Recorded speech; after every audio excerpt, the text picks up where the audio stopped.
اللہ تعالیٰ نے جو انسان پیدا کیے ہیں ان کے مزاج مختلف ہیں. ان میں کچھ لوگ ہوتے ہیں جو قوی ہوتے ہیں ارادے کے، جو فیصلہ کر لیا ڈٹ گئے. کچھ لوگوں میں وہ قوت ارادی اتنی مضبوط نہیں ہوتی، وہ ادھر ادھر سوچتے رہتے ہیں. کچھ لوگ جسمانی طور پر بہت توانا ہوتے ہیں، کچھ لوگ جسمانی طور پر پیدائشی طور پر کمزور ہوتے ہیں. تو اگر کوئی قوت ارادی کمزور رکھنے والا شخص ہے، وہ بھی تو اللہ کی تخلیق ہے، اللہ کا بندہ ہے، خطاؤں کا ظہور ہو جاتا ہے، توبہ کرتا ہے، پھر کچھ عرصے کے بعد پھر خطا کا ظہور ہو جاتا ہے، پھر توبہ کرتا ہے. تو ہم تو یہ سمجھیں گے کہ ایک حد کے بعد پھر اس کی توبہ قبول نہیں ہونی چاہیے. لیکن حدیث سنیے. وعن ابی ہریرہ رضی اللہ تعالی عنہ قال قال رسول اللہ صلی اللہ علیہ وسلم ان عبدا اذنب ذنبا، یقیناً ایک بندہ جو ہے وہ ایک گناہ کرتا ہے. فقال، پھر وہ کہتا ہے رب، اے میرے پروردگار، اذنبت فاغفر لی، مجھ سے گناہ ہو گیا ہے، مجھے معاف فرما دے. فقال ربہ، تو پروردگار یہ کہتا ہے اعلم عبدی ان لہ ربا یغفر الذنب ویأخذ بہ، میرا یہ بندہ یہ جانتا ہے کہ اس کا ایک رب ہے جو گناہ معاف بھی کر سکتا ہے اور سزا دے بھی سکتا ہے. کیا معنی ہوئے؟ گناہ اس نے کیا ہے لیکن جانتا ہے اللہ کو کہ وہ معاف بھی فرما سکتا ہے، تبھی تو وہ اللہ سے معافی کی درخواست کر رہا ہے. اس کے اس جاننے کی بنیاد پر، اس کے اس علم کی بنیاد پر، اس کے اس ایمان کی بنیاد پر فرمایا غفرت لعبدی، میں نے اپنے بندے کو معاف کر دیا. ثم مکث ما شاء اللہ، پھر وقت گزرا جتنا کہ اللہ نے چاہا. ثم اذنب ذنبا، پھر اس سے گناہ ہو گیا. فقال رب اذنبت ذنبا فاغفر، پھر کہتا ہے پروردگار مجھ سے گناہ ہو گیا، پھر مجھے معاف فرما دے. فقال ربہ، اللہ فرماتا ہے عالم عبدی ان لہ ربا یغفر الذنب ویأخذ بہ، میرا بندہ ہے نا جو جانتا ہے کہ اس کا ایک رب ہے، ایمان باللہ اس کے اندر ہے، تبھی تو پکار رہا ہے. اور یہ بھی جانتا ہے کہ وہ گناہ معاف بھی کر سکتا ہے اور چاہے تو پکڑ بھی سکتا ہے، سزا بھی دے سکتا ہے. تو فرمایا، اللہ تعالیٰ فرماتے ہیں میں نے فرمایا کہ میں نے معاف کر دیا. ثم مکث ما شاء اللہ، پھر ایک عرصہ گزرا اس کے بعد. ثم اذنب ذنبا، پھر اس نے گناہ کیا. قال رب اذنبت ذنبا آخر، اس نے کہا پروردگار میں نے تو پھر ایک اور گناہ کر دیا، فاغفر لی، مجھے بخش دے. فقال اعلم عبدی ان لہ ربا یغفر الذنب ویأخذ بہ، میرا بندہ جانتا ہے نا کہ اس کا ایک رب ہے جسے وہ پکار رہا ہے، کہ وہ جانتا ہے کہ اسے اختیار حاصل ہے کہ چاہے تو بخش دے اور چاہے تو پکڑ لے. اس کے اس علم، اس ایمان کی بنیاد پر میں نے اسے معاف کر دیا. ایک اور حدیث، میں نے چونکہ اس گفتگو کے لیے ان احادیث پر تفحص کیا ہے، یہ تو بہت ہیں حدیثیں، میں نے ان میں سے کچھ چنی ہیں. ہمارے بعض واعظ ناصح وہ بھی کسی شخص کو روکتے رہے، برائیوں سے روکتے رہے، نہیں رکتا تو کہیں غصے میں آ کے اللہ تجھے کبھی معاف نہیں کرے گا. یہ کتنا بڑا جرم ہے، اس کا اندازہ کیجئے اس حدیث سے. تم میرے بندے کو میری رحمت سے مایوس کر رہے ہیں، کتنا بڑا جرم ہے، اس کا اندازہ کیجئے. یہ مسلم شریف کی روایت ہے عن جندب، حضرت جندب رضی اللہ تعالی عنہ سے، ان رسول اللہ صلی اللہ علیہ وسلم حدث، کہ اللہ کے رسول صلی اللہ علیہ وسلم نے ایک واقعہ بیان کیا. ان رجلا قال، کہ ایک شخص نے یہ کہا واللہ لا یغفر اللہ لفلان،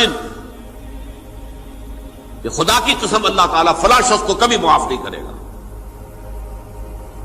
وَأَنَّ اللَّهَ تَعَالَى قَالَ، اس پر اللہ تعالیٰ نے یہ فرمایا منزل نزیت اللہ علیہ، یہ کون ہے جو میرے اوپر حکومت کرنے والا آ گیا، جو میری طرف سے حکم لگا رہا کہ میں کبھی معاف نہیں کروں گا؟ منزل نزی، کون ہے وہ شخص؟ الذی اللہ علیہ انی لا اغفر لفلان، کہ میں فلاں شخص کو کبھی معاف نہیں کروں گا، قد غفرت لفلان، اس کو تو میں نے معاف کر دیا، واحبطت عملہ، اس شخص کے تمام اعمال میں نے ضائع کر دیے کہ تم نے میرے بندے کو مایوس کیا۔ یہ ہے جرم کی انکار۔ تو توبہ کی دعوت دیتے رہو، توبہ کے لیے لوگوں کو آمادہ کرتے رہو، توبہ جو ہے اس کے لیے ترغیب دیتے رہو، اللہ تعالیٰ معاف فرمانے والا۔ اب آخری حدیث سنا رہا ہوں، یہ تو بہت ہی عجیب حدیث ہے اور متفق علیہ، یہ بخاری اور مسلم دونوں میں۔ حضرت ابو سعید الخدری رضی اللہ تعالی عنہ جو ہے وہ اس کے راوی ہیں۔ حضور نے فرمایا کانا فی من کانا قبلکم رجل قتل 99 نفسا، تم سے پہلے جو امت تھی بنی اسرائیل، گویا کہ ان کا ذکر ہے، اس میں ایک آدمی ایسا تھا جس نے 99 قتل کیے تھے۔ اب آپ اندازہ کیجئے کتنا بڑا گناہ کبیرہ ہے قتل۔ قرآن مجید میں آتا ہے وَكَأَنَّمَا قَتَلَ النَّاسَ جَمِيعًا، اگر ایک انسان کو بھی ناحق قتل کر دیا گیا تو یہ ایسی ہے گویا کہ اس نے پوری نوع انسانی کو قتل کر دیا، اس نے 99 قتل کی۔ فَهَلْ لَهُ مِن تَوْبَةٍ، پھر اس کے بعد یہ ہوا کہ اس کے اندر توبہ کا جذبہ پیدا ہوا۔ فَسَأَلَ عَنْ أَعْلَمِ أَهْلِ الْأَرْضِ، تو اس نے پھر سوال کیا، لوگوں سے پوچھا کہ زمین میں رہنے والوں میں کون سب سے بڑا عالم ہے؟ فَدُلَّ عَلَى رَاهِبٍ، تو اسے بتایا گیا فلاں راہب فلاں جگہ پر ہے، وہ بہت نیک ہے، بڑا عالم ہے۔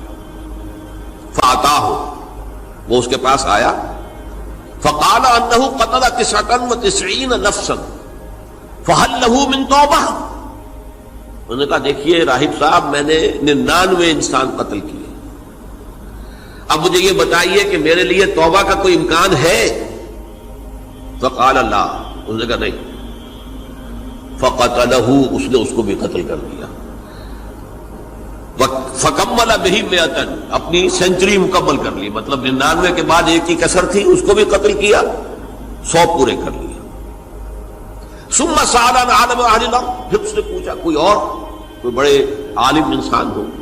فدل علی رجل عالم، پھر اس کی رہنمائی کی گئی ایک بڑے عالم شخص کی طرف۔ فقال انه قتل 100 نفس، تو اس نے وہاں جا کر کہا کہ میں 100 انسان ہلاک کر چکا ہوں، قتل کر چکا ہوں۔ فهل له من توبہ، میرے لیے توبہ کا کوئی امکان ہے؟ فقال نعم، کہا کیوں نہیں، 100 قتل کیے تب بھی کیا ہے، توبہ کا راستہ دروازہ کھلا ہوا، ما لم یغرغر، جب تک کہ وہ گھنگرو نہیں بج رہا اس وقت تک تمہارے توبہ کا دروازہ کھلا ہوا ہے۔ فرمایا نعم، وَمَن يَحُولُ بَيْنَهُ وَبَيْنَ التَّوْبَةِ، تمہاری توبہ کے درمیان اور تمہارے درمیان کون حائل ہو سکتا ہے، توبہ کا دروازہ کھلا ہے۔ لیکن ساتھ ہی کہا انطلق الی ارض کذا و کذا، اب تم ایسے کرو جہاں تم رہتے ہو وہاں نہ جاؤ واپس، وہاں کا ماحول اچھا نہیں ہے، معاشرہ اچھا نہیں ہے، ہو سکتا ہے کہ تم توبہ پر قائم نہ رہ سکو، تم فلاں جگہ چلے جاؤ، وہاں اچھے لوگ آباد ہیں، ان میں جا کر رہو۔ فإن بها أناسا يعبدون اللہ تعالی، وہاں ایسے لوگ آباد ہیں جو اللہ کی بندگی کرتے ہیں۔ فاعبد اللہ معهم، تو تم ان کے ساتھ مل کر اللہ کی بندگی اور پرستش کرو۔ ولا ترجع الى ارضک، اپنی زمین کی طرف اپنے وطن میں واپس مت جاؤ۔ فإنها ارض سوء، وہ بری جگہ ہے۔ فانطلقا، تو وہ چل پڑا، ہجرت کر رہا ہے، اس جگہ جا رہا ہے جہاں کا راہب نے بتایا تھا۔ حتی اذا نصف الطریق، جب آدھا راستہ اس نے پورا کر لیا، اتاہ الموت، موت آ گئی۔ فاختصمت فیہ ملائکۃ الرحمت و ملائکۃ العذاب، اب وہ جہنم کے فرشتے بھی آ گئے اس کی جان قبض کرنے کو، اور جنت کے بھی آ گئے۔ فقالت ملائکۃ الرحمہ، رحمت والے جو فرشتے ہیں جنت والے، انہوں نے کہا جا تائبا مقبلا بقلبہ للہ تعالی، یہ شخص توبہ کر کے اللہ تعالیٰ کی طرف ہجرت کر رہا تھا، اس لیے اس کی نیت کی بنیاد پر اب یہ جنتی ہے، لہذا اس کی روح ہم قبض کریں۔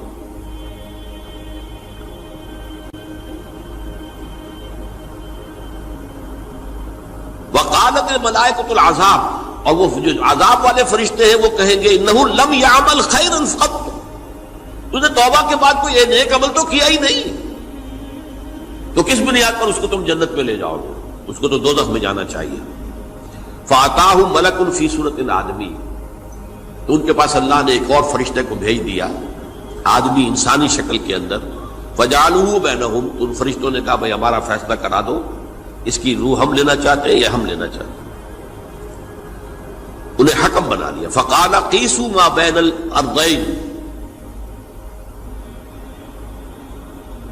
فإلی ایتہما کان اقرب، کہ تم فاصلہ ناپ لو جہاں سے وہ چلا ہے اور جہاں جا رہا تھا اور یہاں اس کی موت ہو رہی ہے، تو کون سا فاصلہ زیادہ ہے؟ جب ناپا گیا، بلکہ ایک حدیث میں آتا ہے کہ اس پر اللہ نے زمین کو جو ہے حکم دے دیا، ایک طرف والی زمین تو سکڑ جا، دوسری والی جو ہے تو پھیل جا، تاکہ وہ جدھر جو جا رہا تھا وہ زیادہ قریب ہو جائے بنسبت اس کے کہ جہاں سے وہ چلا تھا۔